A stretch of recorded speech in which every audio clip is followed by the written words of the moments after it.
It's not always all good news for Apple all the time. Let me explain.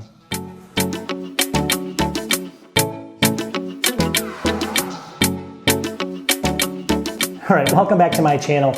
If you watch my channel, you'll probably think I'm a huge Apple fanboy. I have 300 videos on Apple equipment and services and everything else. But I also do Chrome, I do Windows PC, I have PCs and Chromebooks and what have you as well. So when I call things out, I want to call them out for what they're worth. So in this video, I wanted to do a little bit different video from my normal video of always praising Apple. They do everything right, the best machines, all that kind of stuff. These are things, there are going to be 10 different things, maybe 11, that Apple's actually done wrong. Meaning maybe not so much Apple, but they're about Apple products or they're about Apple services that could cause you some issues. Some of them could be security. Definitely stay tuned for that because they're really interesting as far as some security issues here. And also other ones are going to be with the equipment, the hardware. So, I mean, again, these are all going to be from Mac Rumors and Apple Insider. I like to read those sites. Definitely check out those sites if you have not. Just reading articles from them. So instead of having you read them, I'm just going to show you what have I found over the last couple of weeks that are kind of plaguing Apple services or products or what have you. If you're interested in this kind of video, sit back, relax, and let's get into 10 or 11. I'm not sure how many I'm going to come up with, but let's get into it. All right, first story is a lot of people are seeing kind of blurry text with third-party monitors on M1 Silicon Macs. So it has to be an M1 Mac, has to be an external monitor, and it has to be a sub 4K monitor. There's complaints of resolution and blur problems when plugging in a sub 4K monitor in a lot of devices with the M1 Macs now. Let me know if you've heard that. Put in the comments if you have. And what they're saying is it's basically going to be, they think, a problem with Mac OS isn't enabling Retina-based high pixel density mode, which is HIDPI, when plugging in the device. So it's having an issue, and they think it's a software issue that can be updated later. So that's the good news. So it might be fixed with the software issue. They're saying basically, though, that there's monitors that are going to be coming in and they're going to be just a little bit blurry text where it can't actually resize the text correctly for the monitor. And the good news, though, like I said, is it looks like it's a software, at least from some people here. And it's saying on some displays, like those sub 4K displays with 1080p or 1440p resolutions, Apple Silicon Macs do not allow the resolution display modes, namely HIDPI, to scale well. I can't say that. But anyways, you get the idea. So keep an eye on that. It should be only a software problem. It should be fixed. All right, number two is going to be a security issue. This is really concerning when you think about this. AirTags. Apple AirTag linked to increasing number of car thefts, the Canadian police are saying. And again, this is from Mac Rumors. So basically, and it's an article written by somebody else, not them. But long story short is criminals are looking at very expensive cars, kind of planning it out and planning these Apple, AirTags on these cars. What they do is they wait, then they kind of follow the person back to their home residence or wherever they live, and they either carjack it or take it at an opportune time. So I said they're saying it's something that the Canadian police are seeing more and more of. I think they have 5 cases so far of this in that country. But it's something to always be vigilant. You obviously have to keep an eye out for everything like this. I mean, it's one of those things where you get them for one specific reason, but they can be used against you, right? So always, you can't check your car every time you get into it, but just make sure you're kind of looking around and make sure you just are aware of things that can happen to you, who's following you and stuff like that. Not to be alarmed by it, but just another thing with Apple. It's not really their fault in this case, but it's bad people. But what can you do, right? Technology. All right, story number 3 is very similar to the last one, but not really. So there's a company out there called Life360. I don't know if you guys have heard of it before, but this is kind of more of a story for all different apps.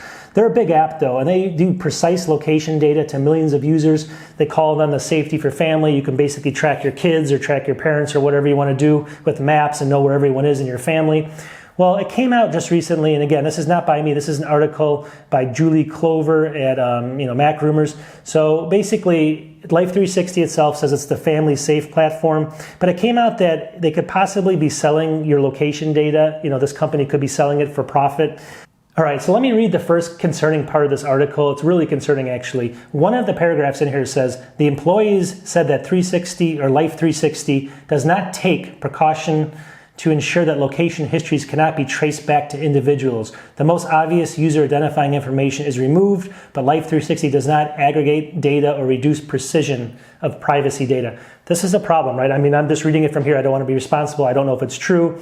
But then they have a CEO going on to say, we see all data is an important part of business model that allows us to keep the core Life 360 services free. So it looks like they are backing up that they're selling that location data. So the moral of the story is whenever you use a third party, especially a free application, I mean, any type of free application and what have you, there's a cost to it, and whether you're paying for it or not, you could be paying for it in other ways. So always think about it before you install something like that. I'm not saying anything bad about the specific company, but this is an article I'm just reading to you, but always think about it. All right, the next story is another one that kind of concerns me about Apple. So this just came out in the last couple of days. It's on Apple Insider, and it's also on Mac Rumors. Check them out. You can get the article there. It says Apple's CEO Tim Cook secretly signed a $275 billion with a B, not a M, B, deal with China in 2016. It says Apple CEO Tim Cook, he secretly signed this deal worth $275 billion, and he's promising Apple would help develop Chinese economy and technology capabilities. Is this something that we really want? I mean, again, everyone's from different parts of the world, but it's a little concerning. It says the alleged documents show that Tim Cook personally lobbied officials in China over threats they made against Apple. And what he did is he said, hey, I'm going to give you all this money. We're going to develop different companies like ride-sharing services and stuff like that that have nothing to do with Apple. As long as you limit some of those, those regulatory things against us, and you don't put as many, things against us where it's going to help us thrive. So what they're basically doing is kind of not so much buying them off, but I don't know of another word for that. So anyways, it's concerning that it's basically secretive and it's so much money and it's helping other businesses besides Apple, grow technology capabilities. Is that something that we want in China? I don't know. But let me know in the comments what you guys think about that. I mean, these are things that we should all know about when you're purchasing a company or purchasing something from a company. You want to know what they're doing. They should disclose all this, I think. But let me know what you think.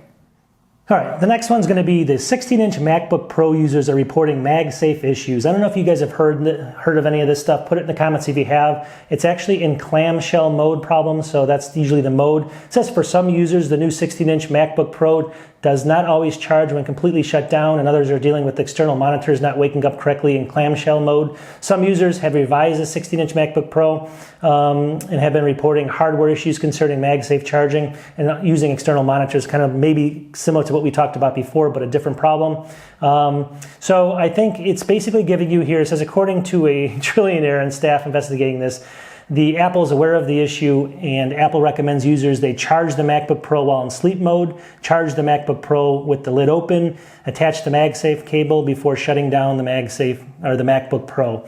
And that basically obviously is probably not good news for everyone. I'm sure they'll have a fix for this sooner or later, but you can check out the article. I'll have a link to it in the description as well, but check it out and let me know, guys, should this really be happening to a device that costs $2,500 to $5,500 or so. I mean, these are issues that should have been worked out early, right? So just another issue with the hardware. They'll get it worked out, but just want to let people know it's out there. All right, the next one's another security thing. So, everyone thinks Apple's the safest out there. People say Chromebook could be, then it's Apple, then maybe it's Windows. But here's an article. It's basically saying that Apple reportedly notified some U.S. State Department employees they may have been triggered by the NSO group spyware. So Apple has notified basically, someone inside the U.S. State Department. And, they spoke to someone in our investigation. We should show actions indeed happened with NSO's tools. Such customers will be terminated permanently and legal actions will take place. So long story short, nothing out there is fail-safe, especially for Apple computers as well as Windows systems and everything else. So just protect yourself. If you want to know a little bit more about this, it says Apple said NSO's groupware spyware could allow for attackers to access the microphone, camera, and other sensitive data on Apple and Android devices. Android's included, Android's there. Apple added that ISO 15 included new security protections, and as of November 23rd, Apple said it had not observed any evidence of successful remote attacks since then. But keep in mind that if someone takes over your camera, it's not a good thing, obviously, in most cases, especially if you have, children or whatever. So it can happen. It's just not a fail-safe if you buy Apple. So always be reading these articles and see what you can do with patches and updates. All right, next article. Apple was fined $11 million in Italy for employing aggressive methods and commercial use of private data. Kind of some of these articles we just heard. And it says Apple and Google were fined today 11 million euros by Italy's competition authority for allegedly using user data for commercial purposes without their consent. So is that true or not? Article here is from Friday, November 26th. It's a couple days old, obviously. It says the authority claims that both Apple and Google utilize their data that they collect through their services for promotional and economic activity without the user's consent. Apple directly exploits the economic value of its users' data and collects increase the sale of its products and what have you. So basically a watchdog caught this, and they're saying that this is not exactly what Apple's telling you, and just keep an eye on it. So again, read the article if you want to know a little bit more about it, but Italy found out that they're kind of exploiting some of that user data a little bit more than they should be. I'm not a lawyer, and I'm not saying they are or they aren't, but just kind of relaying the article to you. Go ahead and check it out. All right, the next one to be careful with is this one. So it's saying mail privacy protection seemingly undermined by Apple Watch. And so definitely think about that for a second. The security provided by Apple's mail privacy protection feature is seemingly undermined by a lack of Apple Watch support, security research have found. So what they're basically saying is, when you use an Apple Watch downloads the remote content, such as images using the receipt's real IP address, both when receiving a mail notification and when opening the email, meaning that even for users who have enabled mail privacy protection, which we're talking about on their iPhone, their IP address can still be exposed when using that Apple Watch. So again, do your own research. I just want to let you know that that's kind of a flaw that might be out there if you're getting your mail through the Apple Watch and you don't want your IP exposed. People usually use that for exploitation with email and phishing and stuff like that as well. So just another security layer that's kind of slowly being peeled away from the onion. Nothing's perfect. Again, Apple's one of the best. I'm going to say that right now, but just keep an eye on these things. Read more articles and learn more.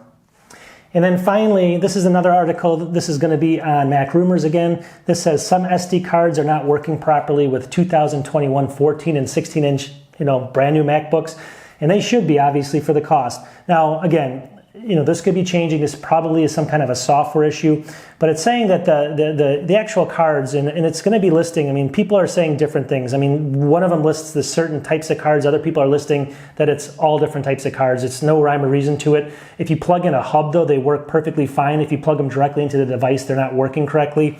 Looks like some readers who have contacted Apple have been told that the company is aware of the issue and a fix is coming in a future software update. So they know they know the issue's out there. They know it could be a potential software issue. Again, a lot of people are leaving comments about this. It basically says, let me see here. It sounds about right for SD cards. They're slow and prone to fail. There's a lot of things that people, I guess, with the comments that are out there, they don't know exactly what's happening because they can't really put rhyme or reason on it. One person says it's a Samsung only, and one person says, no, he's had it happen with a bunch of other types of, manufacturers of these devices. Now, granted, are those same manufacturers getting them from Samsung? It's a hard, nobody knows right now. But definitely check that out. The article will have a link to. So if you're having any issues, you might be able to find some feedback on Mac Rumors or Apple Insider to see if there's some comments that might help you out there.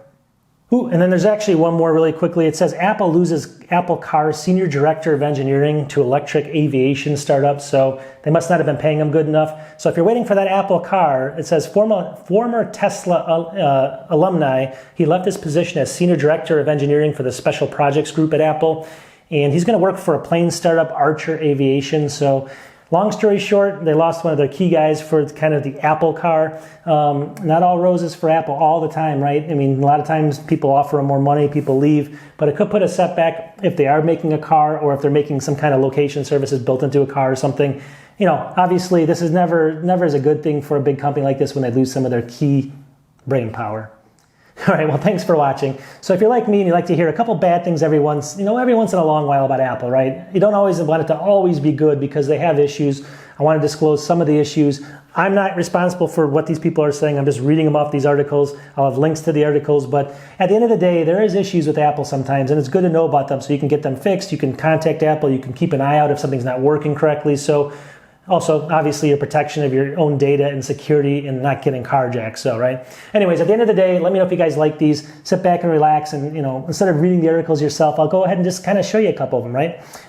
Make a lot of videos every week, a couple a week actually, and I make, probably 10 to 12 a month or somewhere in that range. So let me know what you think. Subscribe if you can. I'll talk to you soon. Peace.